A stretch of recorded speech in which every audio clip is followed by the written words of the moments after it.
ನಮಸ್ತೆ ಎಲ್ಲರಿಗೂ, welcome back to my channel.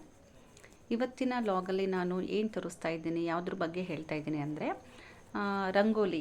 ಏನದು ರಂಗೋಲಿ ತೋರಿಸಿದ್ರೆ ಅಂತ ಅನ್ಕೊತಿರ್ಬೋದು. ಸಂಕ್ರಾಂತಿ ದಿನ ಏನೆಲ್ಲ ಮಾಡಿದ್ವಿ, ಎಲ್ಲಿಗೆ ಹೋಗಿದ್ವಿ ಅನ್ನೋದನ್ನು ಶೇರ್ ಮಾಡ್ತಾ ಇದ್ದೀನಿ. ಅವತ್ತಿನ ದಿನ ಆ್ಯಕ್ಚುಲಿ ಸಂಕ್ರಾಂತಿ ಹಿಂದಿನ ದಿನ ಮಕ್ಕಳಿಗೆ ಆನ್ಯುವಲ್ ಡೇ ಪ್ರೋಗ್ರಾಮ್ ಇದ್ದಿದ್ದರಿಂದ ತುಂಬ ಸುಸ್ತಾಗಿ ಎಲ್ಲರೂ ರೆಸ್ಟ್ ಮಾಡ್ತಾಯಿದ್ರು. ಸೊ ಪ್ರೋಗ್ರಾಮ್ಗೆ ನಮ್ಮ ಅತ್ತೆ, ನಮ್ಮ ಮೈದನ ಹೆಂಡತಿ ಎಲ್ಲರೂ ಬಂದಿದ್ದರು.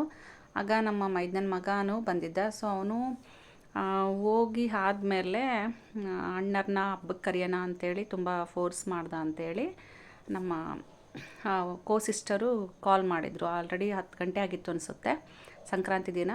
ಸೊ ಅವಾಗ ಬನ್ನಿ ಎಲ್ಲರೂ ತೋಟಕ್ಕೆ ಹೋಗೋಣ ಅಂತ ಅವಳು ಕರೆದ್ಲು. ಅಂದರೆ ತುಂಬ ದಿನ ಆಗಿತ್ತು ಎಲ್ಲರೂ ಜೊತೆಗೆ ಎಲ್ಗೂ ಹೋಗಿರಲಿಲ್ಲ.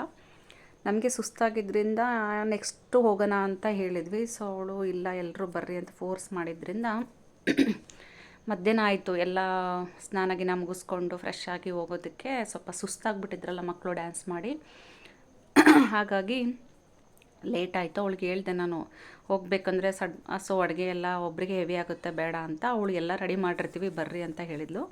ಆದ್ರೂ ಅಷ್ಟೊತ್ತಿಗೆ ಸ್ವಲ್ಪ ಇಲ್ಲಿ ನಮ್ಮ ಫಸ್ಟ್ ಸ್ಟಾಪಲ್ಲಿ, ವಿದ್ಯಾನಗರ ಫಸ್ಟ್ ಸ್ಟಾಪಲ್ಲಿ ಕಾಯಿ ಹೋಳಿಗೆ ಸಿಗುತ್ತೆ. ಅದನ್ನು ತೊಗೊಂಡು ಚಟ್ನಿ ಪುಡಿ, ಸ್ವಲ್ಪ ಚಟ್ನಿ ಅದೆಲ್ಲ ತೊಗೊಂಡ್ಬಿಟ್ಟು ಹೊರಟ್ವಿ ನಾವು ಕೂಡ. ಹೋಗ್ತಾ ಅಂದಿವೆ, ಗ್ರೀನರಿ ತುಂಬ ಚೆನ್ನಾಗಿದೆ ಅನ್ನಿಸ್ತು. ಅದನ್ನೆಲ್ಲ ಸ್ವಲ್ಪ ವೀಡಿಯೋ ಮಾಡಿಕೊಂಡೆ. ಆಮೇಲೆ ಹಾಗೆ ಲೇಟ್ ಆಗಿಬಿಡ್ತು ಇವತ್ತು ಅಂತೇಳಿ ಮಾತಾಡ್ಕೊತಾನೆ ಹೋದ್ವಿ. ಅವಳು ಕರೆಕ್ಟಾಗಿ ಪರವಾಗಿಲ್ಲ ಊಟದ ಟೈಮ್ಗೆ ಬನ್ನಿ ಅಂತಲೇ ಕರೆದ್ಲು. ಮೇನಾಗಿ ನಮ್ಮ ತೇಜಸ್ವಿ ತುಂಬ ಫೋರ್ಸ್ ಮಾಡಿದ್ದ. ಸೊ ಹಾಗಾಗಿ ಹೊರಟ್ವಿ ನಾವೆಲ್ಲರೂ. ಹೋಗಿ ತಕ್ಷಣ ನೋಡಿದ್ವಿ, ಅವಳು ರಂಗೋಲಿ ಎಲ್ಲ ಹಾಕಿ ರೆಡಿ ಮಾಡಿದ್ಲು. ಆಮೇಲೆ ಆಲ್ರೆಡಿ 1:30 ಆಗಿತ್ತು ಅನಿಸುತ್ತೆ ಮಧ್ಯಾಹ್ನ. ಆಮೇಲೆ ಎಳ್ಳು ಬೆಲ್ಲ ಎಲ್ಲ ರೆಡಿ ಮಾಡಿ ಮಿಕ್ಸ್ ಮಾಡ್ತಾ ಇದ್ಲು. ಆ್ಯಕ್ಚುಲಿ ಕೆಲವೊಂದು ಹಬ್ಬಗಳಿಗೆಲ್ಲ ಜೊತೆಗೆ ಇರ್ತೀವಿ. ಸೊ ಮುಂಚಿತವಾಗಿ ಹೋಗಿ ಇಬ್ಬರು ಸೇರ್ಕೊಂಡು ಮಾಡ್ತಾಯಿದ್ವಿ. ಈ ಸರಿ ಮಿಸ್ ಆಯಿತು, ಮಕ್ಕಳಿಗೆ ಪ್ರೋಗ್ರಾಮ್ ಇದ್ದಿದ್ದರಿಂದ ನಾನು ಹೋಗೋಕ್ಕಾಗಿರಲಿಲ್ಲ. ಅವಳೆಲ್ಲ ರೆಡಿ ಮಾಡಿಬಿಟ್ಟಿದ್ಲು. ಆಮೇಲೆ ಪಲ್ಯ, ರೊಟ್ಟಿ, ಸ್ವೀಟು ಎಲ್ಲದನ್ನು ರೆಡಿ ಮಾಡಿಟ್ಟಿದ್ಲು. ಆಮೇಲೆ ಅಮ್ಮ ಹೆಲ್ಪ್ ಮಾಡಿದರು ಅವಳಿಗೆ ಸ್ವಲ್ಪ, ಅಂದರೆ ನಮ್ಮತ್ತೆ. ಹೋಗಿದ್ಮೇಲೆ ಎಲ್ಲ ಒಂದು ಕಡೆ ಇಟ್ಟು ಪ್ಯಾಕ್ ಮಾಡಿಕೊಂಡು ಮಕ್ಕಳನ್ನೆಲ್ಲ ಕರ್ಕೊಂಡು ಟೈಮ್ ಆಗಿದ್ದರಿಂದ ಸ್ವಲ್ಪ ಬೇಗನೆ ಅವಸರ ಮಾಡಿ ಹೊಲಕ್ಕೆ ಹೊರಟ್ವಿ ನಾವು ತೋಟಕ್ಕೆ. ಮೊದಲೆಲ್ಲ ಇನ್ನೊಬ್ಬ ಸಿಸ್ಟರು ಆಮೇಲೆ ನಮ್ಮ ಆಂಟಿ ಎಲ್ಲರೂ ಸೇರಿಕೊಂಡು ಒಂದು ಟೈಮ್ ದುರ್ಗ ಹೋಗಿದ್ವಿ, ಇನ್ನೊಂದು ಟೈಮ್ ಬೇರೆ ಕಡೆ ಜೊತೆಗೆ ಎಲ್ಲರೂ ಸೇರಿ ವರ್ಷಕ್ಕೆ ಒಂದ್ಸರಿನಾದರೂ ಎಲ್ಲಾದರೂ ಹೋಗ್ತಿರ್ತಿದ್ವಿ. ಈ ಟೈಮು ಒಬ್ಬ ಸಿಸ್ಟರ್ಗೆ ಪಾಪು ಚಿಕ್ಕದಿದ್ದರಿಂದ ಅವಳು ಬರೋಕ್ಕಾಗಲಿಲ್ಲ. ಕೊನೆಗೂ ಲೇಟಾಗಿಯೇ ತೋಟಕ್ಕೆ ಹೋದ್ವಿ. ಆಮೇಲೆ ನನ್ನ ದೊಡ್ಡ ಮಗನ ಫ್ರೆಂಡ್ ಬಂದಿದ್ದ ಗೌರವು. ಸೊ ಅವನಿಗೆ ತೋಟ, ಹಳ್ಳಿ ವೆದರ್ ಅಂದರೆ ತುಂಬ ಇಷ್ಟ ಅಂಥೇಳಿ ಅವನು ಜೊತೆಗೆ ಬಂದಿದ್ದ, ಕರ್ಕೊಂಡು ಹೋದ್ವಿ. ಆಮೇಲೆ ನಮ್ಮ ತೋಟದಲ್ಲಿ ಕೃಷಿ ಹೊಂಡ ಮಾಡಿಸಿದ್ರು. ಸೊ ಅಲ್ಲಿ ಮಕ್ಕಳೆಲ್ಲ ಹೋಗ್ಬಿಡ್ತಾರೆ ಅಂತೇಳಿ ಮುಂಚಿತವಾಗಿ ನಾವು ಹೋಗಿ ನಿಂತ್ಕೊಂಡು ಹಂಗೆ ಅವ್ರಿಗೆ ತೋರಿಸ್ಕೊಂಡು ತೋಟದಲ್ಲಿ, ಅಂದರೆ ಚಿಕ್ಕ ಗಿಡ ಬೇರೆ ದೊಡ್ಡ ಗಿಡಗಳು ಬೇರೆ ಇದ್ದು, ಚಿಕ್ಕ ಗಿಡದ ಹತ್ರ ಬಂದ್ವಿ ನಾವು, ಅಡಿಕೆ ಗಿಡದ ಹತ್ರ. ಸೊ ಅಲ್ಲಿ ಬಂದಾದಮೇಲೆ ಎಲ್ಲ ಫಸ್ಟ್ ಊಟಕ್ಕೆ, ಆಮೇಲೆ ಪೂಜೆ ಮಾಡಿ ಊಟ ಮಾಡೋಣ ಅಂಥೇಳಿ ಅಲ್ಲಿ ಸ್ವಲ್ಪ ಭೂಮಿ ಪೂಜೆ ಮಾಡಿ, ಹಾಗೆ ಶಾಸ್ತ್ರಕ್ಕಷ್ಟೇ. ಆ್ಯಕ್ಚುಲಿ ಇದು ಭೂಮಿ ಪೂಜೆ ಟೈಮ್ ಅಲ್ಲ, ಆದರೂ ತೋಟಕ್ಕೆ ಹೋಗಿದ್ದೀವಿ ಅಂಥೇಳಿ ಸ್ವಲ್ಪ ಶಾಸ್ತ್ರಕ್ಕೆ ಪೂಜೆ ಮಾಡಿಬಿಟ್ಟು ಗಿಡನ ಎಲ್ಲರೂ ಊಟಕ್ಕೆ ರೆಡಿ ಮಾಡಿಕೊಂಡು ಕೂತು ನೀಟಾಗಿ ಫಸ್ಟ್ ಎಲ್ಲ ಊಟ ಮಾಡ್ಕೊಂಡ್ವಿ. ಆಮೇಲೆ ಮಕ್ಕಳು ಸ್ವಲ್ಪ ಆಟ ಆಡ್ಕೊತ ಕೂತರು, ಅದು ಇದು ಮಾತಾಡ್ಕೊಂತೆಲ್ಲ ಕೂತ್ಕೊಂಡ್ರು. ಸೊ ಜೊತೆಗೆ ಆಟ ಆಡಿದರು. ಅವಳದು ಪೂಜೆ ಇನ್ನೂ ನಡೀತಾನೆ ಇತ್ತು, ಮಾಧುರಿದು. ಆಮೇಲೆ ಮಕ್ಕಳನ್ನೆಲ್ಲ ಕರೆದ್ಬಿಟ್ಟು ಲೈನಿಗೆ ಕೂರಿಸಿ ಅವ್ರಿಗೆ ಊಟಕ್ಕೆ ಹಾಕ್ಕೊಟ್ವಿ. ಸೊ ಟೈಮ್ ಆಗಿಬಿಟ್ಟಿತ್ತಲ್ಲ, ಹಾಗಾಗಿ ಅಲ್ಲೊಬ್ರು ಇಲ್ಲೊಬ್ರೆಲ್ಲ ಕೂತಿದ್ರು, ದೊಡ್ಡವರು ಮಾತಾಡ್ಕೊತ ಕೂತಿದ್ರು. ಆಮೇಲೆ ನಮ್ಮ ಮೈದನ ಲೇಟಾಗಿ ಬಂದರು, ಸ್ವಲ್ಪ ಬೇರೆ ತೋಟದಲ್ಲಿ ಕೆಲಸ ಇತ್ತು ಅಂತ ಹೋಗಿದ್ದರು. ಮಕ್ಕಳು ಊಟ ಎಲ್ಲ ಮಾಡಾದ್ಮೇಲೆ ನೀರೆಲ್ಲ ಆಟ ಆಡಿದರು ಸ್ವಲ್ಪ ಹೊತ್ತು. ಆಮೇಲೆ ಅಮ್ಮ ನಾವೆಲ್ಲ ಸ್ವಲ್ಪ ಆ ಕಡೆ ಈ ಕಡೆ ಹೋಗಿ ಬಂದ್ವಿ ತೋಟದಲ್ಲಿ. ಚೆನ್ನಾಗಿತ್ತು, ತುಂಬ ದಿನಕ್ಕೆ ಹೋಗಿದ್ವಿ. ತುಂಬ ದಿನ ಅನ್ನೋಕ್ಕಿಂತ ತುಂಬ ವರ್ಷಗಳ ಆದಮೇಲೆ ಹೋದ್ವಿ. ಆಮೇಲೆ ಆಂಟಿ ಮಗ ಒಬ್ಬ ಬಂದಿದ್ದ, ಅವ್ರು ಯಾರೂ ಬರಲಿಲ್ಲ. ಎಲ್ಲರೂ ಇದ್ದಾಗ ಇನ್ನೂ ತುಂಬ ಚೆನ್ನಾಗಿತ್ತು. ಇನ್ನೊಬ್ಬ ಸಿಸ್ಟರು, ಅವ್ರ ಮಕ್ಕಳು ಎಲ್ಲರೂ ವರ್ಷದಲ್ಲಿ ಅಟ್ಲೀಸ್ಟ್ 1 ಟೈಮ್ ಆದರೆ ಎಲ್ಲರೂ ಜೊತೆಗೆ ಸೇರ್ತಿದ್ವಿ.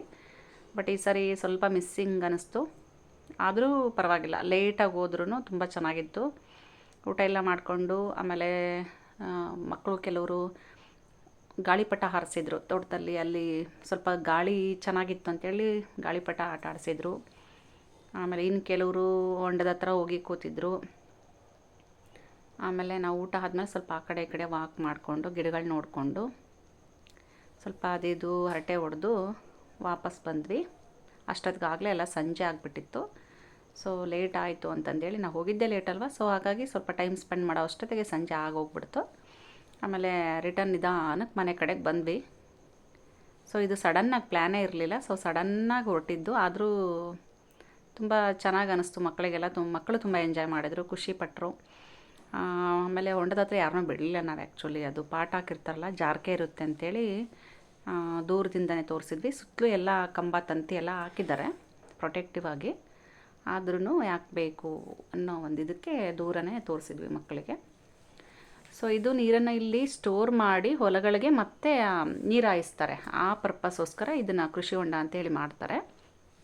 ಅಂದರೆ ಈಗ ನಮ್ಗೆ ಯಾವ ಬೇಕೋ ಆ ಟೈಮಲ್ಲಿ ಬಿಡ್ಬೋದು ಅಂತ. ಆನ್ ದಿ ವೇ ಬರ್ತಾ ಒಬ್ಬರು ಹೀರೆಕಾಯಿ ಮತ್ತು ಟೊಮೊಟೊ ಗಿಡಗಳನ್ನೆಲ್ಲ ಹಾಕಿದ್ರು. ಅದ್ರ ಪರಿಚಯದವ್ರದ್ದು ತೋಟ ಅದು. ಅಲ್ಲಿಗೆ ಹೋಗ್ಬಿಟ್ಟು ನಮಗೆ ಎಷ್ಟು ಬೇಕೋ ಅಷ್ಟು ಟೊಮೊಟೊಗಳನ್ನು ಹರ್ಕೊಂಡ್ವಿ. ಅಂದರೆ ಕೇಳಿದ್ವಿ, ಅವರು ಗೊತ್ತಿರೋರು ಆಗಿದ್ದರಿಂದ ಹರ್ಕೊಳ್ಳಿ ತಗೊಂಡು ಹೋಗ್ಬೋದು ಅಂತ ಹೇಳಿದರು. ಸೊ ಏನೋ ಮಾರ್ಕೆಟಲ್ಲಿ ತರೋದಕ್ಕಿಂತ ಗಿಡದಲ್ಲೇ ನ್ಯಾಚುರಲ್ ನೋಡಿದಾಗ ತುಂಬ ಇಷ್ಟ ಆಗುತ್ತೆ. ತೊಗೋಬೇಕು, ಮನೆಗೆ ಹೋಗಬೇಕು ಅಂದರೆ ಮೀನ್ಸ್ ನಮ್ಮದೇ ಆಗಿರಲಿ, ಯಾರು ಅಮೌಂಟ್ ಕೊಟ್ಟೆ ಆದ್ರೂ ತಗೊಂಡು ಹೋಗ್ಬೇಕು ಅಂತ ಇದು ತುಂಬ ಇಷ್ಟ ಆಗುತ್ತೆ. ಫ್ರೆಶ್ ಕಾಣ್ತಾವಲ್ಲ, ಹಾಗಾಗಿ ಸ್ವಲ್ಪ ಟೊಮೊಟೊ ಹರ್ಕೊಂಡ್ವಿ. ಆಮೇಲೆ ಹೀರೆಕಾಯಿ ಅಂತೂ ತುಂಬ ಫ್ರೆಶ್ಶಾಗಿ ಅನ್ನಿಸ್ತಾ ಇತ್ತು. ತುಂಬ ಹಾಕಿದ್ರು ಹೀರೆಕಾಯಿ ಗಿಡಗಳನ್ನ, ಬಳ್ಳಿಗಳನ್ನ ಹಾಕಿದ್ರು. ಅದೆಲ್ಲ ಹರ್ಕೊಂಡು ಮನೆ ಕಡೆ ಹೊರಟ್ವಿ. ಆನ್ ದಿ ವೇ ಇಲ್ಲಿ ಕಾಣಿಸ್ತಾ ಇರೋದೇನು ಅಂದರೆ ರೋಸ್ ಪ್ಲ್ಯಾಂಟ್ ಕೂಡ ಯಾರೋ ಬೇರೆಯವರು ಹಾಕಿದ್ರು. ಅದನ್ನು ನೀಟಾಗಿ ಸೀಡ್ಸ್ ಮಾಡಿ ವ್ಯವಸ್ಥಿತವಾಗಿ ಮಾಡಿದರು. ಆಮೇಲೆ ಸಂಜೆ ಆಗಿಬಿಟ್ಟಿತ್ತು. ಸೊ ಮನೆಗೆ ವಾಪಸ್ ಬಂದ್ವಿ. ನಾನು ಆಲ್ರೆಡಿ ಒಳಗೆ ಬಂದಿದ್ದೆ. ಮಾಧುರಿ, ಅಮ್ಮ, ಆಮೇಲೆ ಮಕ್ಕಳು ಎಲ್ಲರೂ ನಿಧಾನಕ್ಕೆ ಬಂದರು. ಸೊ ಸಂಕ್ರಾಂತಿಗೆ ನಾವಿಷ್ಟು ಹೊರಗಡೆ ಹೋಗಿ ಏನೇನು ಮಾಡಿದ್ವಿ ಅಂತ ಹೇಳಿ ನಿಮ್ಮ ಹತ್ರ ಶೇರ್ ಮಾಡಿದೆ. ಯಾರಿಗೆಲ್ಲ ಈ ವಿಡಿಯೋ ಇಷ್ಟ ಆಗಿದೆ ಲೈಕ್ ಮಾಡಿ, ಶೇರ್ ಮಾಡಿ. ನೀವು ಕೂಡ ಯಾರ್ಯಾರು ಸಂಕ್ರಾಂತಿಗೆ ಎಲ್ಲೆಲ್ಲಿ ಹೋಗಿದ್ರಿ ಅಂತ ನನಗೆ ಕಮೆಂಟ್ ಮೂಲಕ ತಿಳಿಸಿ. ಸೊ ನೆಕ್ಸ್ಟು ವಿಡಿಯೋದಲ್ಲಿ ಆದಷ್ಟು ನಮ್ಮ ಟೋಟಲ್ ಫ್ಯಾಮಿಲಿ ಮೆಂಬರ್ಸು ಇದ್ದಾಗ ಲಾಗ್ ಮಾಡ್ತೀನಿ ನಾನು. ಆವಾಗ ಆದಷ್ಟು ಯಾರು ಏನು ಅನ್ನೋದನ್ನು ಪರಿಚಯ ಮಾಡಿಕೊಡ್ತೀನಿ. ಐ ಥಿಂಕ್ ಈ ವಿಡಿಯೋ ಇಷ್ಟ ಆಗಿದೆ ಅಂತ ಅಂದ್ಕೊಳ್ತೀನಿ. ಪ್ರತಿಯೊಬ್ಬರಿಗೂ ಕೂಡ ಸಂಕ್ರಾಂತಿ ಇರ್ಬೋದು ಅಥವಾ ಒಂದು ಸ್ಪೆಷಲ್ ಡೇಯಲ್ಲಿ ಔಟಿಂಗ್ ಹೋಗ್ತಾರೆ. ಅದು ಒಂದು ಮೆಮೊರಬಲ್ ಆಗಿರುತ್ತೆ ಪ್ರತಿಯೊಬ್ಬರಿಗೂ. ಸ್ಪೆಷಲಿ ಮಕ್ಕಳಿಗಂತೂ ತುಂಬ ಚೆನ್ನಾಗಿರುತ್ತೆ. ನೋಡಿ, ನಾವು ಬರೋ ಅಷ್ಟೊತ್ತಿಗೆ ಆಲ್ರೆಡಿ ಸಂಜೆ ಆಗಿಬಿಟ್ಟಿತ್ತು. ಆಮೇಲೆ ವೆದರ್ ಕೂಡ ತುಂಬ ಚೆನ್ನಾಗಿ ಅನ್ನಿಸ್ತಾ ಇತ್ತು. ಇನ್ನೂ ಸ್ವಲ್ಪ ತಿರ್ಬೇಕು ಅನ್ನಿಸ್ತು, ಬಟ್ ಲೇಟ್ ಆಗಿತ್ತಲ್ಲ, ಹಾಗಾಗಿ ಮನೆಗೆ ಹೊರಟ್ವಿ ಎಲ್ಲರೂ. ಆಮೇಲೆ ಕೆಲಸಗಳು ಬೇರೆ ಅಲ್ಲಲ್ಲೇ ಬಿಟ್ಟು ಬಂದುಬಿಟ್ಟಿದ್ವಿ. ಸಡನ್ನಾಗಿ ಬಂದಿದ್ದಲ್ಲ, ಆದರೂ ಮಾಧುರಿ ಥ್ಯಾಂಕ್ಸ್ ಹೇಳಬೇಕು. ಯಾಕೆಂದರೆ ಅವಳು ಪಾಪ ಒಬ್ಬಳೇಗಿದ್ರೂ ಅಮ್ಮ ಸ್ವಲ್ಪ ಹೆಲ್ಪ್ ಮಾಡಿದ್ರು ಅನಿಸುತ್ತೆ. ಎಲ್ಲ ರೆಡಿ ಮಾಡ್ಕೊಂಡಿದ್ಲು. Thank you.